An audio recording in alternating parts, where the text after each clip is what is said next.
వైసీపీలో కీలక నేత సజ్జల రామకృష్ణారెడ్డి పార్టీ వ్యవహారాల నుంచి కొంత పక్కకు తప్పుకున్నట్లే కనిపిస్తుంది. అధికారంలో ఉన్నప్పుడు అంతా తానే అయ్యి వ్యవహరించిన సజ్జల రామకృష్ణారెడ్డి విపక్షంలోకి వచ్చిన తర్వాత మాత్రం ఒకంత బ్యాక్ బెంచ్ కే పరిమితమైనట్లే కనపడుతోంది. అంతకుముందు 5 ఏళ్ల పాటు అంశం ఏదైనా మీడియాకు చెప్పడానికి సజ్జల రామకృష్ణారెడ్డి ముందుకొచ్చేవారు.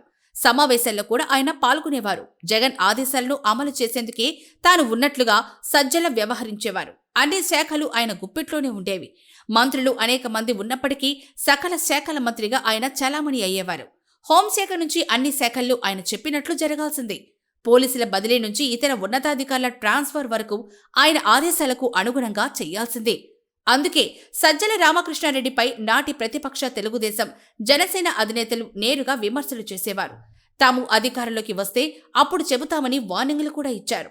అయితే వైసీపీ అధికారం కోల్పోయిన తర్వాత సజ్జల సైలెంట్ అయ్యారు. జగన్ కూడా ఆయనకు పెద్దగా ప్రయారిటీ ఇస్తున్నట్లుగా కనిపించడం లేదు. సమావేశాలకు కూడా ఆయన దూరంగానే ఉంటున్నారు. తాడేపల్లిలోని పార్టీ కేంద్ర కార్యాలయానికి కూడా ఆయన అరుదుగా వస్తున్నారు. అదే సమయంలో ముఖ్య నేతల సమావేశాలకు కూడా సజ్జల కనిపించకపోవడం ఇప్పుడు చర్చనీయాంశమైంది. సజ్జల కావాలని దూరంగా ఉంటున్నట్లు పార్టీ వర్గాలు చెబుతున్నాయి. ఆయన కేసులకు భయపడి ఫోకస్ కాకూడదు అన్న భావనతోనే దూరంగా ఉంటున్నారని చెప్తున్నారు. నిజానికి ఆయనకు జగన్ వద్ద ప్రయారిటీ ఏమీ తగ్గలేదని, కానీ కేసుల విషయంలో కొంత తగ్గుతున్నారని అంటున్నారు. అందుకే సజ్జల కనిపించడం లేదంటున్నారు. అప్పుడప్పుడు వచ్చి అలా తాను ఉన్నానంటూ కనిపించి వెళ్తున్నారు. మీడియా ముందుకు వచ్చినా పెద్దగా ఏం మాట్లాడడం లేదు. ఇప్పుడు వైసీపీలో రాజ్యసభ సభ్యుడు విజయసాయిరెడ్డి కీలకంగా మారారు. అన్ని సమావేశాల్లో ఆయనే కనిపిస్తున్నారు. జగన్ ఎప్పుడు కష్టాల్లో ఉన్నా రాజకీయంగా అండగా ఉండేది విజయసాయిరెడ్డి. అందుకే జగన్ మరోసారి విజయసాయిరెడ్డికి ఉత్తరాంధ్ర ఇన్ఛార్జి బాధ్యతలను అప్పగించారు. పార్టీ తీసుకునే కీలక నిర్ణయాల్లో విజయసాయిరెడ్డి భాగస్వాములమవుతున్నారు. మీడియా ముందుకు కూడా ఆయనే వస్తున్నారు. అధికార పార్టీపై విమర్శలు చేయాలన్న విజయసాయిరెడ్డికి బాధ్యతలను జగన్ అప్పగించినట్లు చూసేవారికి ఎవరికైనా తెలుస్తుంది.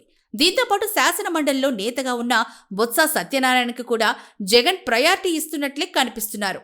అంబటి రాంబాబు, పేర్ని నాని వంటి వారే తరచూ కనిపిస్తున్నారు తప్పించి సజ్జల మాత్రం మీడియా ముందుకు రావడమే లేదు. ఇందుకు ప్రధాన కారణం జగన్ ఆదేశాలేనని అంటున్నారు. ఆయన వెనకుండి పార్టీ నిర్ణయాల్లో భాగస్వామి అయితే అవ్వచ్చు, కానీ నేరుగా మాత్రం కనిపించకుండా సజ్జల రామకృష్ణారెడ్డి జాగ్రత్తలు తీసుకుంటున్నారు. ఇప్పటికే సజ్జల రామకృష్ణారెడ్డి కుమారుడు సజ్జల భార్గవ్పై కేసులు నమోదయ్యాయి. సజ్జలపై కేసులు నమోదైనా ఆయన న్యాయస్థానాలను ఆశ్రయించి కొంత వెసులుబాటును తెప్పించుకున్నారు.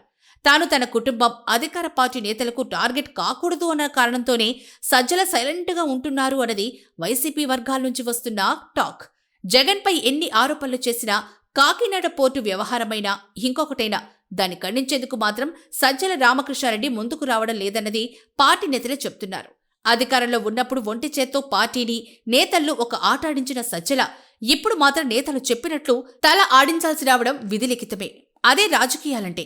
అందుకే అధికారంలో ఉన్నప్పుడు కానీ లేనప్పుడు కానీ ఒకే విధంగా వ్యవహరిస్తే ఇప్పుడు ఈ రకమైన సమస్యలు వచ్చేవి కావు అన్నది అందరూ చెప్పే వాస్తవం. మరి సజ్జల కావాలని సైడ్ అయిపోయారా లేక సైడ్ చేశారా అన్నది మాత్రం తెలియాల్సింది.